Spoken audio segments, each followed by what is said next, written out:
ஒருவர் ஜாதகத்தில் சந்திரன் 6, 8, 12 மறைந்து அல்லது அஸ்தங்கம் நீசம் அடைந்திருந்தால், பலம் இழந்திருந்தால் அவர்களுக்கு சந்திர திசை நடந்தால் கொஞ்சம் கஷ்டம் இருக்கும்.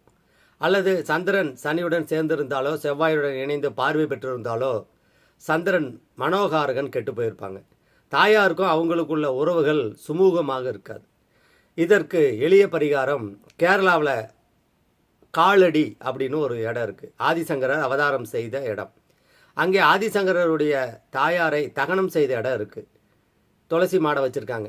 அந்த துளசி மாடத்திலிருந்து மிருதி என்று சொல்லப்படுகிற அந்த மண்ணை எடுத்துகிட்டு வந்து பூஜை அறையில் வைத்து வழிபட்டால் தாயாருக்கு நாம் பட்டுள்ள கடன்கள் தீரும். தாயின் காலடியை வணங்குவோம், காலடி செல்வோம். ஆதிசங்கரரே தாயாருக்கு தகனம் பண்ண அந்த இடத்த ஒரு முறை சென்று பார்த்து அந்த மண்ணை எடுத்துகிட்டு வாங்க, மிருத்யுவை வைத்து வழிபடுங்கள். சந்திர தோஷம் முற்றிலும் விலகி உள்ளம் குளிரும்.